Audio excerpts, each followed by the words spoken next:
Assalamualaikum warahmatullahi wabarakatuh. Sahabat peci yang dirahmati Allah, alhamdulillah saya merasa mendapatkan sebuah kehormatan yang luar biasa untuk membacakan kepada Anda, yaitu sebuah buletin kafah, sebuah buletin yang luar biasa yang menginspirasi umat Islam. Pada hari ini, tanggal 28 Rajab 1442 Hijriah dan bertepatan dengan 12 Maret 2021 Masehi, saya akan membacakan buletin kafah ini dengan tema Isra Mi'raj dan urgensi khilafah. Baik, saya akan mulai ya. Rajab adalah bulan haram yang sangat istimewa dan banyak peristiwa-peristiwa penting yang terjadi pada bulan ini. Salah satunya Isra Mi'raj Nabi Muhammad SAW pada tahun ke-10 kenabian. Peristiwa agung ini diabadikan Allah Subhanahu wa Ta'ala dalam Al-Quran surat Al-Isra ayat 1. Sahabat peci yang dirahmati Allah, bagi kaum muslim pada saat itu, Isra Mi'raj menjadi salah satu pembuktian keimanan. Rangkaian peristiwa Isra Mi'raj memang di luar jangkauan akal manusia. Yang lemah iman, ya berbalik murtad. Karena peristiwa ini, keadaan ini pun dimanfaatkan kaum musyrik Quraisy untuk menghasut kaum muslim yang masih bertahan dengan keimanan mereka. Namun, ketika diprovokasi oleh kaum musyrik soal Isra Mi'raj, Abu Bakar radhiyallahu anhu malah mempertanyakan sikap kaum Quraisy yang masih saja mengingkari kebenaran yang dibawa oleh Rasulullah SAW.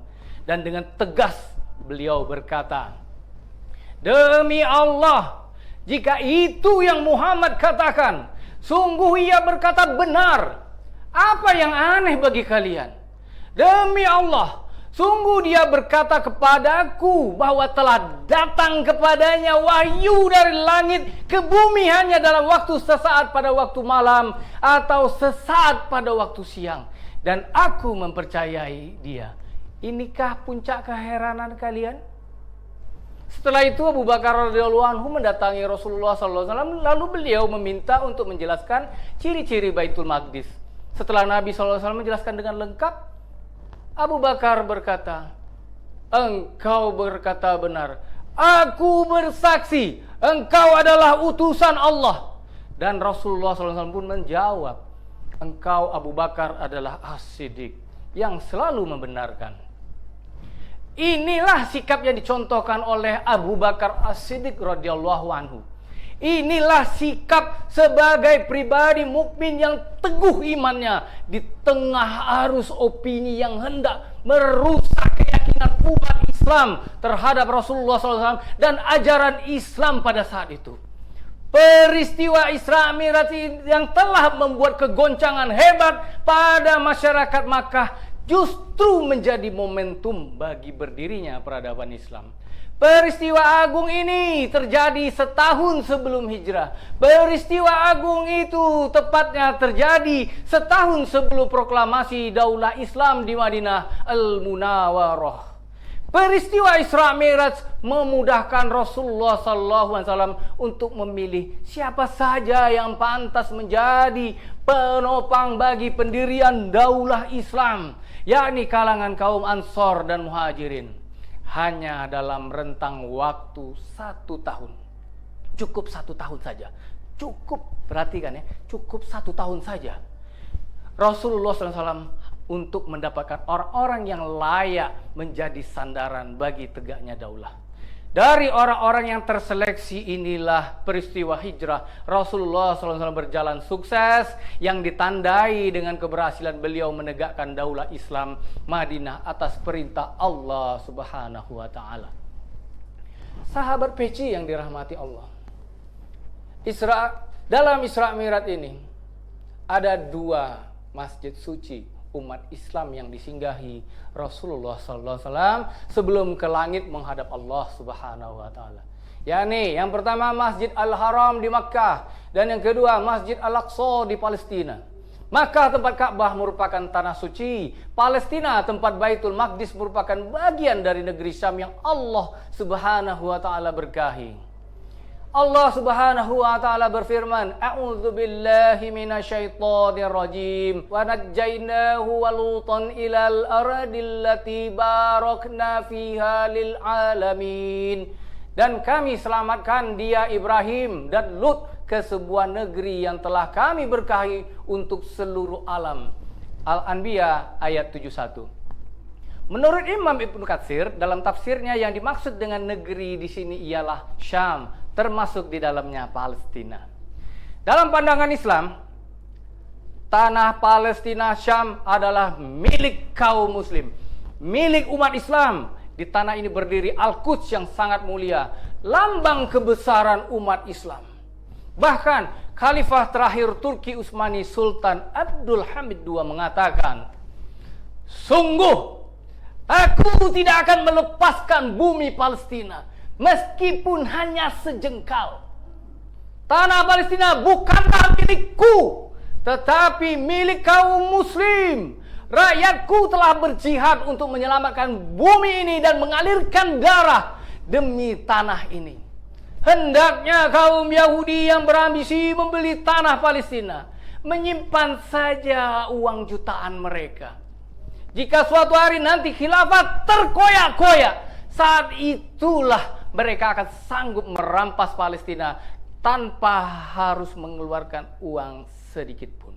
Namun, selagi aku masih hidup, goresan pisau di tubuhku terasa lebih ringan bagi diriku daripada aku harus menyaksikan Palestina terlepas dari khilafah. Ini adalah perkara yang tidak boleh terjadi." Sahabat PC yang dirahmati Allah, sekarang pernyataan dan sikap Sultan Abdul Hamid II kini terbukti. Setelah khilafah Turki Utsmani, penjaga dan pelindung bumi Palestina dibubarkan oleh Mustafa Kemal Atatürk dengan dukungan Inggris. Tanah Palestina begitu saja dan jatuh ke tangan Zionis secara cuma-cuma, tanpa mengeluarkan uang sepeser pun, tak perlu lagi uang.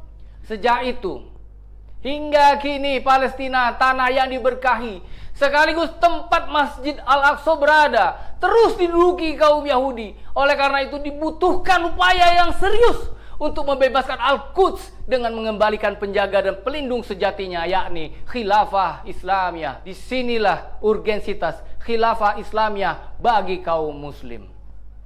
Sahabat PJ yang dirahmati Allah, seharusnya peristiwa Isra Mi'raj menjadi spirit kuat dalam dakwah dan perjuangan umat hari ini.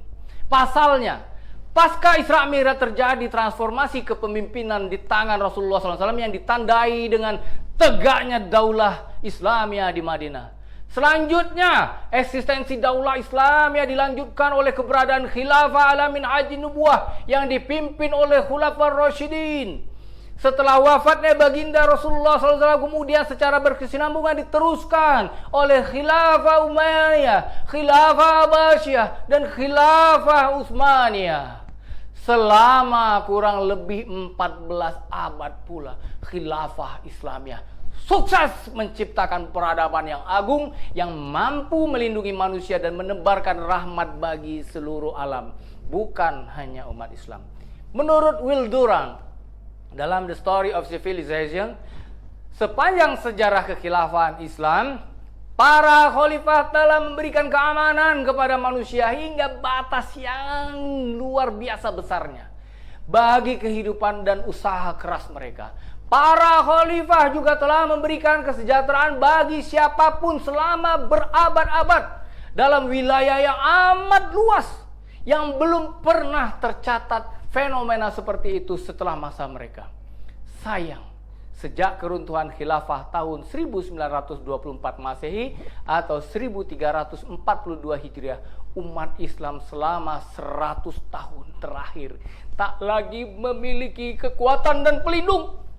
Sejak itu pula hingga kini umat Islam di berbagai belahan dunia dirundung nestapa, tak terkecuali bumi Palestina. negeri yang Allah berkahi, sejak lama berada dalam cengkeraman penjajahan Zionis Israel.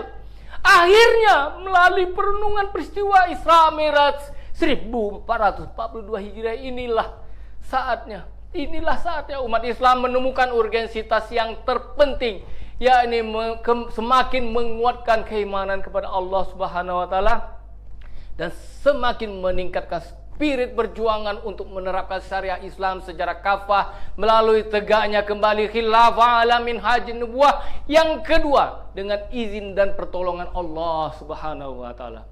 Hanya dengan khilafah negeri-negeri muslim akan kembali bersatu dan terbebas dari berbagai nestapa akibat penjajahan.